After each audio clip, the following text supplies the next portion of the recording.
What's up guys, Matt here with Matco Metalworks. I hope everyone had an awesome Christmas and a Happy New Year. Today is January 1st, 2020. Hard to believe it's here. Time just, it flies, man. People said when I was younger, the older you get, the faster and quicker time goes. I didn't believe it. I believe it now. So we did a video about 6 months ago regarding how to start a business, or how much does it cost to start a welding business. And so I'll go ahead and tell you what I'm talking about is my point of view, and mainly because it's a welding business, that's kind of the direction and what I point things at, because that's what I know. That's what I've experienced. No, I don't know it all. I promise you that.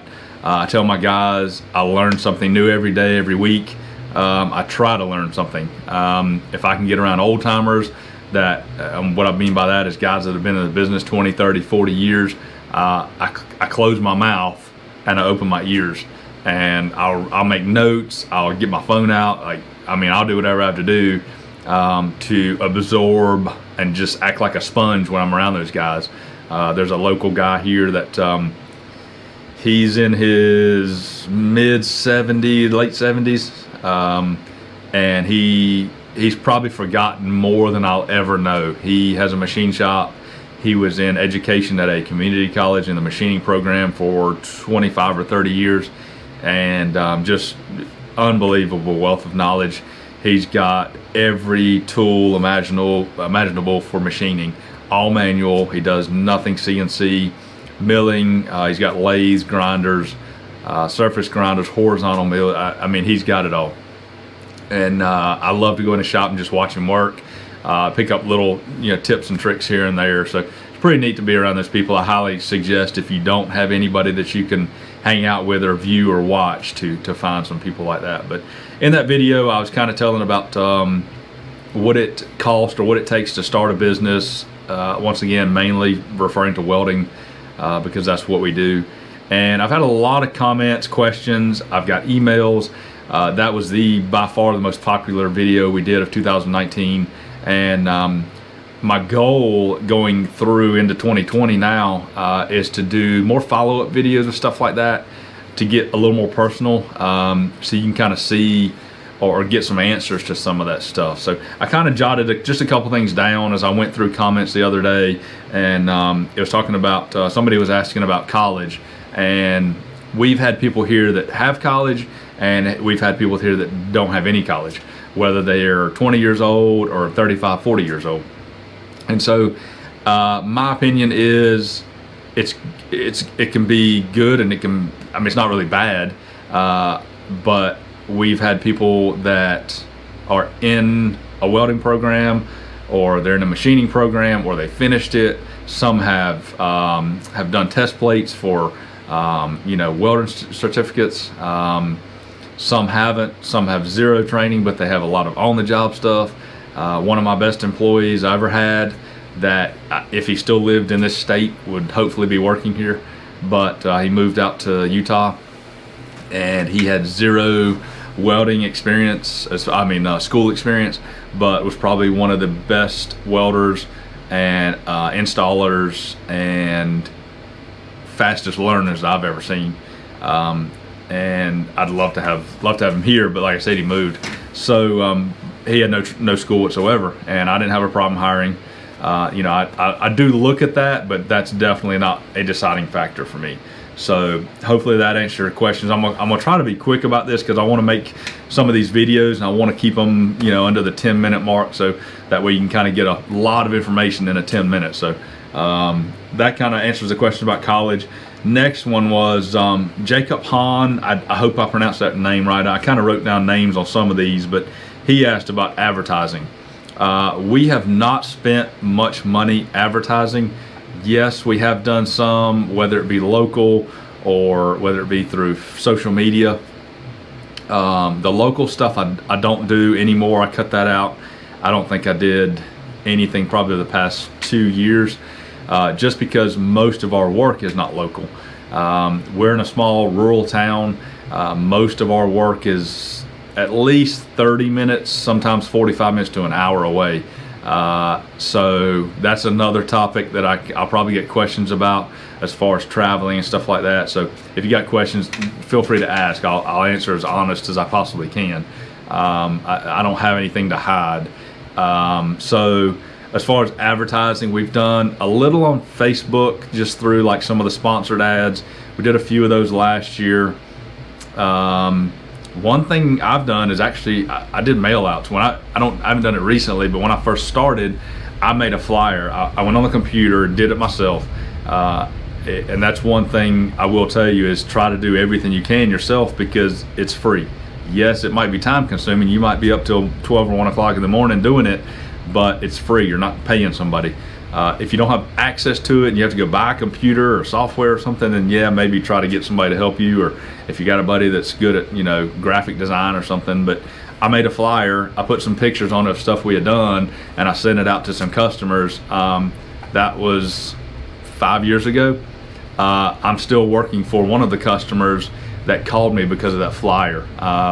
She got I put a business card in there with the flyer, put a business card in it, told her exactly what we do, and put it in an envelope and sent it out to, I don't know, 15 or 20 different places. I have a meeting with one of the customers on Thursday regarding more work, and we've probably, we've done work for them for the last 5 years, on and off. Pretty good customer. And so something just as simple as that. So we've looked at doing billboards. Billboards are very expensive, and I didn't want to spend the money here. We might eventually, if we look to get a little bigger as we grow, go into a bigger city and do some. We've got some stuff we're working on, and it may pertain to that better than where we're at now, but that's something for the future. Billboards are, I think, around $800 a month, and the salesman we spoke to said they try to do a 6-month contract. So you're looking at $4,000 or $5,000, and when you look at that, yes, that's a lot of money. But at the same time, if you do handrails or stairs or whatever you do, one job would pay for that advertisement for those 6 months. So it all depends what your financial situation is, if you have the money to pay for it, and if you think the return will be justifiable. So a lot of people have commented on that video saying they are in a similar situation that I was, or that I am, and they are doing a welding job. Most people that have commented are saying it's welding. It may be something else, but they do welding on the side, or they work full-time for a company. They do welding, and they have a welding gig or a part-time thing on the side they do for themselves in their backyard or in their garage or whatever it may be. And so people have commented about that, and that's the way I started. That's why they commented on the video, because they saw that and they connected with it, because that's the way I started.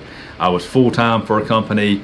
I was doing that on a side gig for too many years, in my opinion, and I got laid off, and I finally said, the heck with it, I'm done. I'm not going to work for somebody else. I started my own gig. I was, at the time, in my parents' garage. That was prior to me moving out and getting married and everything, and I went from there to renting a shop. I was in a shop. My first shop is probably about the size of my office now. It was 15 by 25, I think, 15 by 20, something like that. It was actually a very big, like 30 by 30 garage, and I had half of it, but then I had some equipment and stuff in there. So I literally had a 15 by 20 or 15 by 30 area, a one-bay garage. That's where I started. I was there when I officially started my full-time self-employment. It was hard. It's been hard up and down ever since. Yes, things have grown. We've got a really good business going right now, and I'm truly grateful for that, because it could be taken away tomorrow. So I'm never too good for that. I always try to stay humble.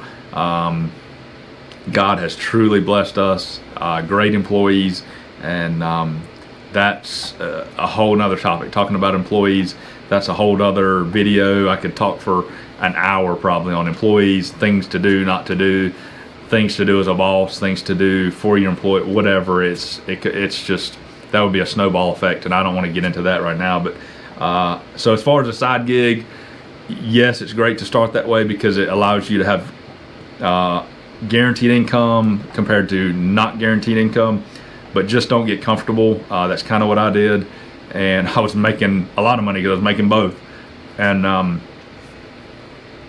the bad part is you get to where you're in a position where you're too comfortable and you don't want to take that leap because you're scared to. And that's where I was, and I sat there too long, and I regret it and wish I had started sooner. So take that however you want to take it. I'm not telling you to go out there and do something crazy and quit your job tomorrow, but just be careful how long you do that. If you're an entrepreneur and you know you want to work for yourself, do everything you possibly can to get there. That's all I'll say. Talking about employees, I did have somebody ask about paying employees when you're waiting to get paid. You have to pay. It's plain and simple. When I started, it took me a couple years because I didn't want to be that person that couldn't afford them, or come Friday when I'm supposed to pay them, I didn't have the money. So I worked by myself, just me. If I had to do an install, I'd call a buddy of mine and say, hey, he worked full time, had nothing to do with welding. I just needed a day labor. So I had some friends that, they worked kind of swing shifts or something, or they may work a couple days on, a couple days off. I'd call them and say, hey man, I got to go install some handrails. I just need you to dig some holes, pour some concrete. And I'd have everything done, all my rails done, painted. The truck was loaded, ready to go. They show up, they ride with me, they help me dig holes, pour concrete, clean up, wash everything up, and I pay them a daily rate or an hourly rate for that. So that's something I would highly recommend before you go trying to hire somebody, is if you can find day laborers. And a lot of times it's not hard to do, because a lot of times you can find people that work maybe a 40-hour week, and you can get them on a Friday or a Saturday to help you go do an install. That keeps you from hiring somebody full-time. But yes, if you do have people, what you're going to get when you get into not so much residential, most of those pay pretty quick, or as soon as the job is done. But when you get into commercial industrial, you're going to be setting on a 30, sometimes a 45-day net term, sometimes 90 to 180. We don't have many of those. We have done a few, and I don't like them. It makes it very tough because you have to pay for your labor and materials and anything other costs, consumables, whatever it may be, and you don't get paid, until that term comes up and they send you a check. So you have to pay all that stuff out of pocket, and then you got to sit on it. So it makes it hard. It's one of the biggest things for small businesses is cash flow, and that's one of those things that make it really hard, is having to set on those things. So to answer that question about paying employees, you do have to do it. So you got to figure out, if you're going to hire people, how are you going to afford them when you have to pay them and pay your materials, and then you're not getting paid for another 30 days once you invoice that job. So a couple people have asked about the comment I made regarding sub work.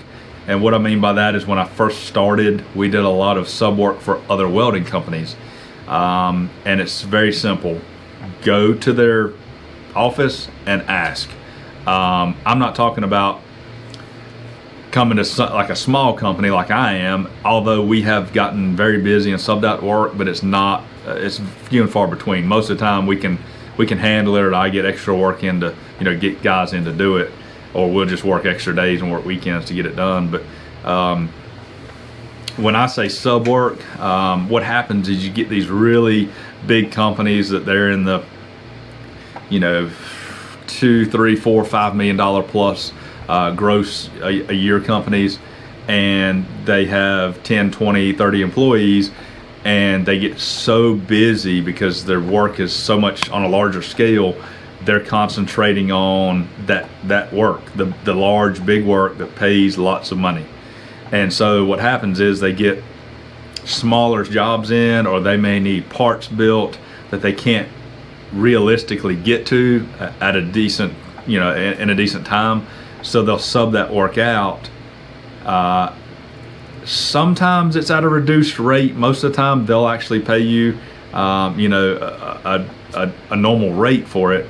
But what it is, basically, they're subbing it out to someone like me. When I first started, we did a lot of it. I'm gonna be very honest. We did a lot of sub work. That's how we started, and I don't have a problem with saying that, because it kept us busy and it allowed us to grow very quickly. Once that company realized how fast we were growing and the quality of work that we did, they did cut it off, and I don't blame them, because they didn't want us. Not that I was going to steal their companies or their customers by any means. That wasn't it. But so just remember, it will get cut off at some point. But in order to get that, I think was the question I had a couple times. Just go ask. Pick up a phone and call and just ask. Say, you know, who you are. It's better to do things in person. I've always said that. I don't like phones and texts. I do it a lot just because we have to, but I always like to be face to face if possible. And so the thing you do is just drive to their front door, knock on the door, go in their office and ask to speak to their, you know, general manager or production manager or the owner, and just ask them, you know, tell them that you're a small welding business and you're just getting started, or you've been doing it and you're looking to grow a little bit and want to know if they have any overflow work that they'd be willing to send you. And it's yes or no. It's very simple, and that's all it is. Just go ask. So to finalize, I guess, back to what I said about the side gig, the main reason that people, and myself included, because I'm in the same boat when I say this, scared to jump into self-employment, because there's so many unknowns, there are a lot of other costs that people don't think about, whether it's health insurance, whether it's attorneys, CPAs, taxes. As an entrepreneur, your taxes, as being self-employed, you pay more in taxes. There are some other things to look at, because you know, it's just stuff that, and I'll have to do another video on that. Maybe the next video we do will be on talking about connections to make before starting your business, whether that be CPA, an attorney, somebody to do your advertising, whatever it is. There's a lot of connections to make. So I think being scared to make that jump is very common. I know I did it, and I wish I had done it sooner. But anyway, I hope that answers some of those questions. Like I said, I'm trying to keep these videos short. I want to put more of these out there and kind of just start a series almost. So I hope you enjoyed that. I hope that was valuable information to you. If you have questions, please comment down below.